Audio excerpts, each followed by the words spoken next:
बहीण भावाच्या नात्यापासून पती पत्नीच्या नात्यापर्यंत स्वार्थ सांगितला.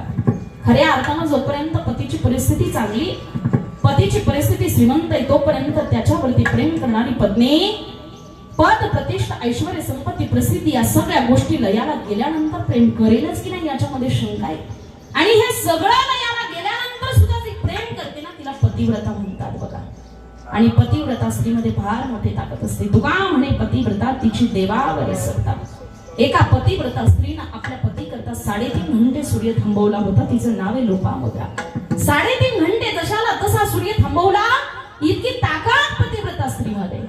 आणि याच्या पुढे जाऊन सांगू, आपल्या महाराष्ट्राच्या मातीमध्ये अशी एक पतिव्रता स्त्री होऊन गेली की जिनं पद प्रतिष्ठा ऐश्वर संपत्ती प्रसिद्धी सगळ्या गोष्टी सोबत असताना तर पतीची साथ दिली.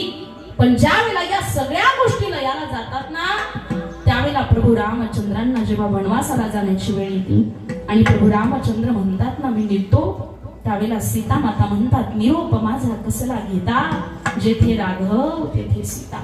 जेथे राघव आहे ना तेथे सीता. मग वनवासात तो सुद्धा तुमच्या बरोबर असेल आणि पद प्रतिष्ठा ऐश्वर संपत्ती प्रसिद्धी अयोध्याची राजगादी तुमच्याकडे असताना सुद्धा तुमच्या बरोबर असेल. तिला पतिव्रता स्त्री म्हणतात.